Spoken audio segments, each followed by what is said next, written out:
light on the subject through like an historic perspective. So, in the 19th century, the politics of imperialism brought transnational geographies of the entire planet into focus. In 1881, in his book Prospects for Architecture and Civilization, British writer William Morris, is it working? No? Yeah. Abstracted that architecture had to find a new role in the face of the challenges of modernity. At stake was nothing more than the complete restructuring and reshaping of the entire surface of the earth. At the beginning of the 21st century, the world was confronted with the realities of World War I, inspired by people like Max Ernst, Paul Schubert, or Nietzsche. Architects like Bruno Taut, Mendelssohn, or Aaron Sergel saw new opportunities in what they refer to as Weltbauen. Weltbauen, translated from the German as world building or world making, expanded the agency of architecture in which the restructuring of Earth became an architectural issue. Partly engineering and partly utopian in meaning, Weltbauen recovered a geographically aligned aesthetic and illuminated conflicts in the relationship between the metropolis and the hinterland and nature and technology. In fact, Weltbauen referred to more than Morris's concept of the totality of planning across the entire planet. The First World War united architects in search for new technologies that could not be abused by war. Its protagonists wanted to disengage architecture from its own history and move it into a new dialogue with nature and technology. Within these frameworks, architects saw a possibility to extend architecture through geographically articulated designs that envisioned new territories and advocated new world orders built upon the rewriting of the surface of the earth.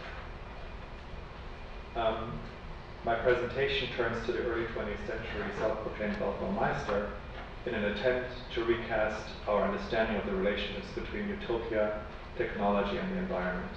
I argue Weltbauen is the beginning of an era in which the world became a human construction rather than a priori condition. This not only affects the way how the planet is understood, experienced, or engaged with, but has resulted in new world interiors in which the territory spaces are geographically capturing, surrounding, and enclosing. Arguably, this makes the construction of the world a fundamentally architectural issue, rather than simply the context in which architecture performs. The geographic frames another version of an environmental context outside of nature for architecture.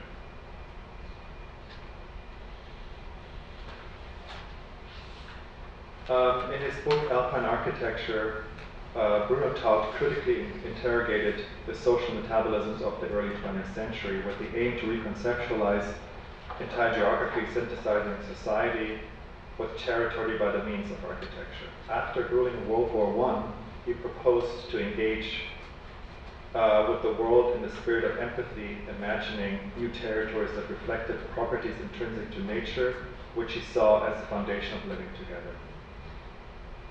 He envisioned architecture in its own right as an interpretation of natural forms. In fact, he argued radical visions were necessary to make Earth a good dwelling. Taut imagined buildings and mountains as living organisms that are capable of transcending life with architecture, and architecture with the entire planet.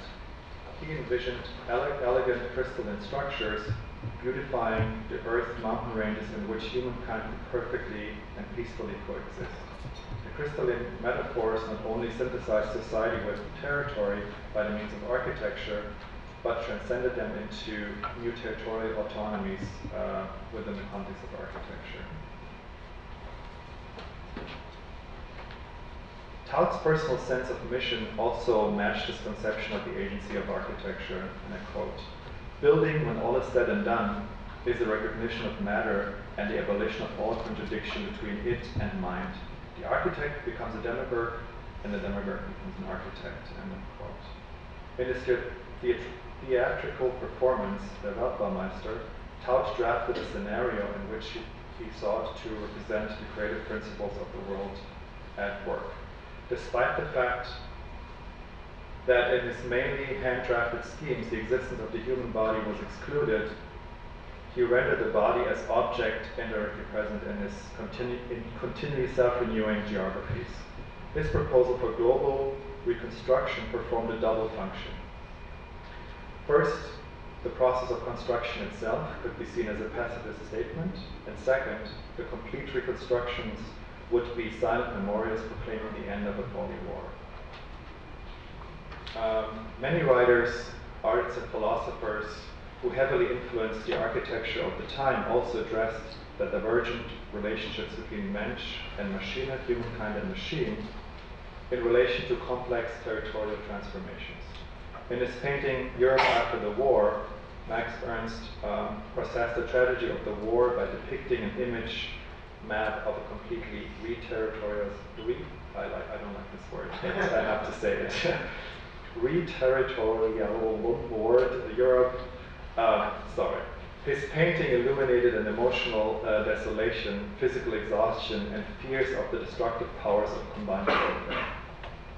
Ernst reveals amorphously altered territories that utilize the disengagement from history and place to negotiate new geographies somewhere between centrality, another word I don't like, social and cultural identity. Taut's work, however, mainly resonated with writer and theorist Paul Scherbert. According to Taut, Scherbert was a true architect of Alpine architecture. His worldview echoed with Taut's ideas and set the foundation for his concept to restructure Earth based on principles of nature and geometry. In his science fiction novel Rocks the Billionaire, Scherbert envisioned architecture on a scale unknown to Earth, and he proposed the transformation of entire mountain ranges into triangulated landscapes of empathy. Taut translated his imaginations into a world of spiritual architecture that not only transcended people and territories, but it had the aspiration to unite das Volk with an infinite, mystical, transcendental reality connected by the way of spirit. However, Scherbert was a father of the subject and the apostle of Taut's moral compass and glass aesthetic. It was Gustav Fechner who provided the philosophical framework for Taut's dramatizations of the world of form. Fechner's materialistic perspective, shaped by Darwin and Haeckel, saw everything, including every natural appearance, embedded in relation to larger contexts. His understanding of the world was based on natural laws as modes of an unfolding of God's perfection. He imagined the entire globe as a single great eye contained with all individual points of view in the mundane world transcending. But ultimately it was Nietzsche's perspectivism that determined Taut's ideology of form, beauty, and vision. In his novel Thus Spoke Zarathustra, Nietzsche told the story of a character living in the mountains. It was the purity of the icy peaks that stood in stark contrast to the contradictions in the metropolis, an indication for Nietzsche's anticipation of the hostility of all things urban that characterized the post-war era. Nietzsche's understanding of society, however, was not calling for an external relationship of architecture, as Taut envisioned. It was his sense for beauty that determined his worldview. In his mind, architecture was externalized, enabling it to disengage from its history, which made the scenery of the Alps the ideal geography to accomplish these rather ambitious trajectories. Rugged angles and polished surfaces characterized the forms and aesthetic of his depictions. Nietzsche's influence on Taut was so big that he even annotated sketches with quotes from his work. Conferring to Taut, the crystalline aesthetic recovered the critical relationship between ethical geographies, cultural and national identities. In his book Homo Geographicus, geographer Robert David Sack describes this condition as a geographical self in which humans are geographical beings, transcending the earth and making it into a home, and that transformed world affects who we are. End of quote. Todd's architecture was a political statement for the externalization of production nature and consumption culture into two distinct views. He argued for a geographic that not only moved away from the narrow definitions, but ultimately tied them all together, being central to human nature. His fusion of territory and architecture exemplified a new aesthetic representing the change of nature and society. A sense of urgency in the re-territorialization, or as a matter of fact, deterritorialization of the planet after the war also motivated another fellow Weltbaumeister. What started as an exhibition in the early 1930s became one of the boldest architectural visions ever seen. Hermann Sergel, the mastermind behind Atlantropa, first known as Panropa, proposed a complete restructuring of the culturally and politically complex Mediterranean region. In his geographically inspired vision, Sergel, contrary to Taut, saw in technology an ally. In his mind, he could not imagine that human beings alone could be capable of accomplishing macro transformation on Earth. In fact, he argued for technology and engineering to achieve unprecedented accomplishments. In his mind, technology no longer misused by war and profit could not only give positive impulses in transforming the globe, but could also help Atlantropa to become a reality. Mendelssohn, another Weltbaumeister, had confidence in Sergel's vision and underlined, quote, only the systematic engagement of the forces of nature into the service of humankind creates the foundation for politics and economy. Once these conditions are met, people would no longer be automated appendage of a machine, but the inventor, end of quote. A 35-kilometer long dam in the Straits of Gibraltar was the key to Sergel's design that disconnected the water supply from the Atlantic Ocean to the Mediterranean Sea. As a result, Atlantropa was born and created a new super-geography of what was once known the Mediterranean. His idea of a gigantic dam set the foundation for a project that gradually dried up the Mediterranean Sea and reduced the water level by over 200 meters. The territory affected by this shrinkage was the largest geographical transformation ever imagined. Sergel's vision created up to 600,000 square kilometers of new land where the sea had once been. At the core of his design were new infrastructural systems and trans-Mediterranean arteries that supported the flow of people, cars, trains, and natural resources between Europe, the Middle East, and Africa. He proposed infrastructural systems on never-before-seen dimensions. He essentially completely restructured and envisioned the entire Mediterranean geography by actually eliminating it. Nothing that characterized the region remained the same. This project emphasized the region's complex systems and disengaged it from its history to enter a new dialogue that was determined by technology and utopia. It seems as if by eliminating the complex cultural ecosystem, and replacing it with new infrastructure, environmental systems, and distributions of capacities and power, Sergel's utopia of a resource-driven supercontinent would become true. Yeah, with the Great Depression, World War I, and a looming World War II, Europe was in desperate need of a vision for the future. Sergel's angle on the problem was not only to change the geography of the entire Mediterranean, but he also had ambitions to transform the African continent. European racist ideologies of that time saw Africa as an empty continent devoid of history and culture. For him, it was always integrated in its geopolitical considerations and part of his belief in technology and technology's political power. With its larger geopolitical goal of venturing deep into the Congo Basin to secure the vast natural resource of Africa with European engineering, he turned Africa into, quote, a territory useful to Europe, end quote. To further ground this project, Sergel placed his resource-driven supercontinent within larger geopolitical orders. Part of his ideological foundation followed a social Darwinist and Colinist school of thought declaring, quote, the fight for survival is a fight for territory. In its early stages, Atlantropa was created in the political context of the Pan-European Union, founded in 1923. The assembly brought together by the Austrian politician Richard Kalergi sought political unification of the European continent after the devastating World War I.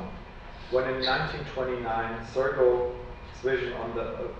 vision took on the name Pan-Europa, he wanted to emphasize its close connection to the Pan-European Union. However, in 1932, Sergel replaced Pan-Europa with the official project name Atlantropa to avoid further confusion. He changed the name primarily because he didn't believe in the Union's ideological principles and disagreements he had politically and morally. Sergel believed that only an economic union could bring Europe together, and advertised the guaranteed profit of Atlantropa and its economic benefits and energy independence. The change of name was also an expression of the ways in which Sergel's geopolitical ambitions went far beyond the original organization. Atlantropa, the term invented by Sergel, meant new territory at the Atlantic Ocean and stood for the idea of politically and geographically uniting Europe with Africa into a new supercontinent. His larger geopolitical goals aim to revolutionize the north-south connection between Europe and Africa and convert the global east-west imbalance into a harmonious coexistence of the three A's: America, Asia, and Atlantropa, which he considered continental megaspace that would coexist in a new world order. It was, however, his interest in geography that shaped his worldviews. The German geographer Friedrich Ratzel and the philosopher Oswald Spengler were elemental to Sergel's self-assessment as Weltbauer. Both shaped his understanding in very different ways. Ratzel was fundamental to Sergel's understanding as an eco-modernist, to reshape, transform, and control nature. His theory was that of, quote, the state as organism, quote, end of quote, in which he equated dams, highways, railways, and bridges to the digestive circulatory system in natural organisms. He argued that the more extensively these systems were built, the more the organism of a nation state would thrive. Spengler, on the other hand, had a much deeper and more personal influence on Sergel. In his book, The Decline of the West, he depicted the extinction of Western culture through civilization over population. This captured Sergel's attention. However, Sergel had a more positive outlook and belief in the technical advancements of modern societies. Sergel shaped Spengler's critique, and that uncontrollably growing urban environments were a sign of weakness of Western civilizations, while Spengler looked at technology as a demonic force that destroyed culture. Sergel believed in technical and artistic planning solutions for the future. In one of his countless publications, Atlantropa, the New Continent, Land of the Future, Sergel responded to the Spenglerian despair of civilization with this engineered super territory aiming to resolve all major problems on the European continent. In conclusion, the critical evaluation of Taut and Sergel's approach gave perspective to our ability to recognize, deconstruct, or counteract more recent incarnations of environmental transformations in history, in theory and practice. the way Weltbauen redefined the urban, or as a matter of fact, Anthropocenic trajectories, both as investigation and geographically infused practice, illuminates deeper conflicts between matters of territorial autonomy and world-making. Both Taut and Sergel reconceptualized the relationships between architecture and territory, in which they saw new models of transnational techno-environmental geographies emerging. In contention were not only the terms of morphological characteristics of new territories, or as a result forms and aesthetics, but also the metamorphosis of the agencies that shaped it. Somewhere between utopia and macro-scale engineering, the practice of Weltbauen was concerned with urbanization that was separated into two distinct political systems based on too much focus on the metropolis and the ramifications of its overpopulation. Both projects, however, address these political divisions differently.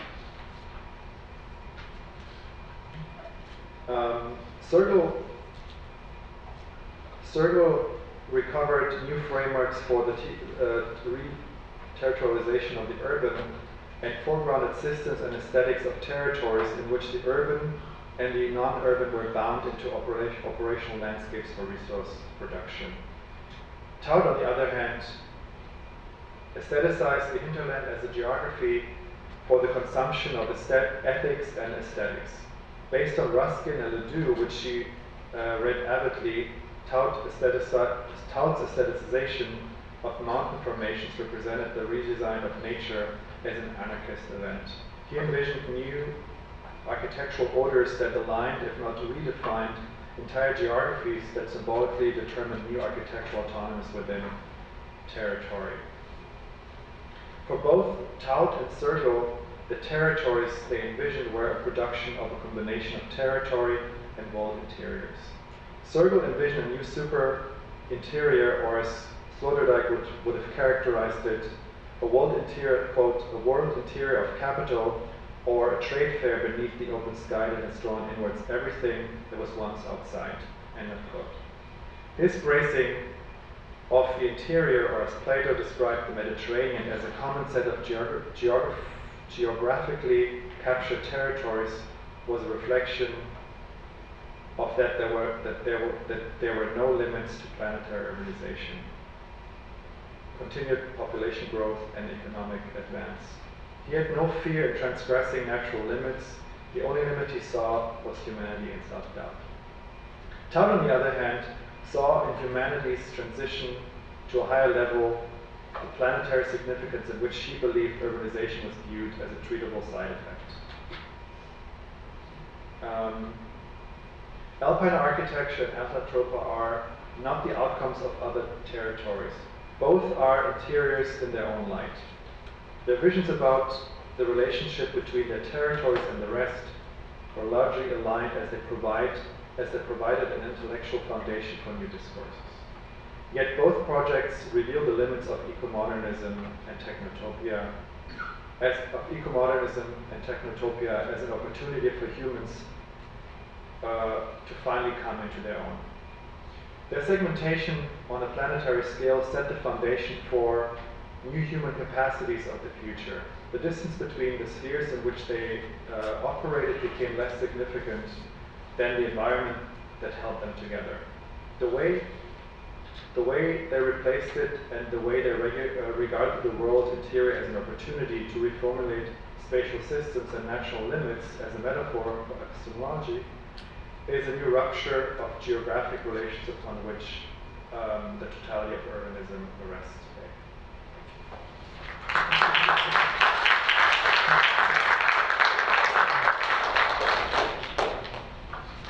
Do we have questions?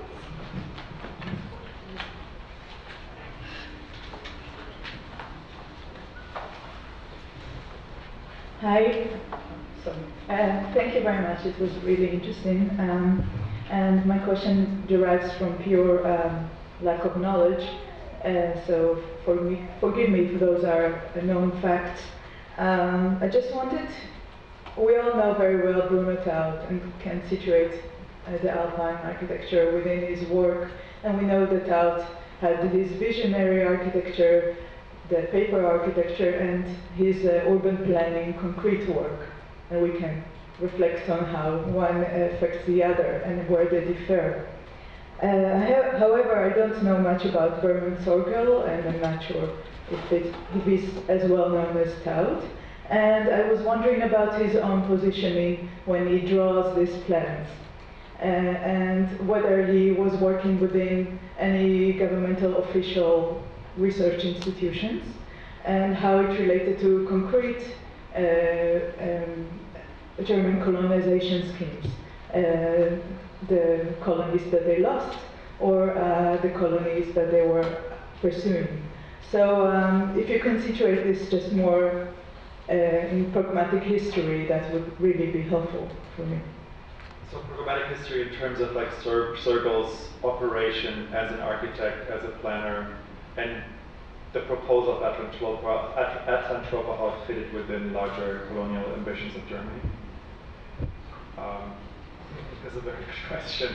I think I'm not aware that there is a direct relationship. I mean, I assume that, you know, like he was part of a zeitgeist. He was part of a very specific time in which these larger ambitions were openly, publicly discussed. I have not found any source that relates into a political agenda where this was part of a larger political project. The only thing I know is that there's architects they met in Munich, and they were discussing these projects as a larger, you know, it was the zeitgeist of colonialism, and I think they just kind of like stepped into this. I could not find any relation to German political agendas. Did he have a practice? Sorgel? Yeah. Yes, he had a practice. What was the name of that practice? It was just this practice. I don't like the name of the firm itself. No, what kind of projects? Oh, he did. Atlantropa became basically, he did residential projects, but that Atlantropa became kind of like his obsession. I mean, he worked on this basically almost like Burnham. He produced books and movies and journals, and just to kind of like push this project forward. And I think until the 50s, when he died, it just kind of puts the back down.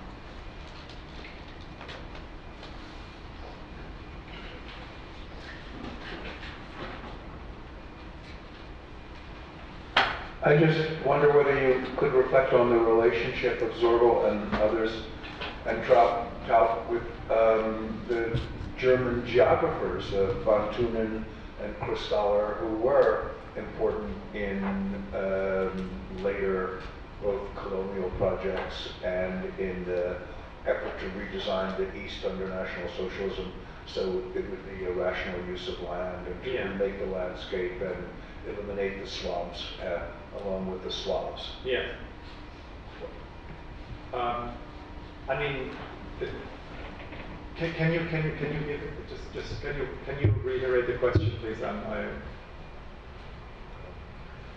There is a relationship. I could just say yes, there is a relationship, but what's exactly the question? Well, I guess what I'm asking concretely is whether Taut and Sorgel would have been familiar with and seen themselves in line with German geographers of that time and earlier, von Thunen and Kristaller, who did play an important role both in colonial land projects and in under National Socialism in the redesign of the eastern lands. Okay.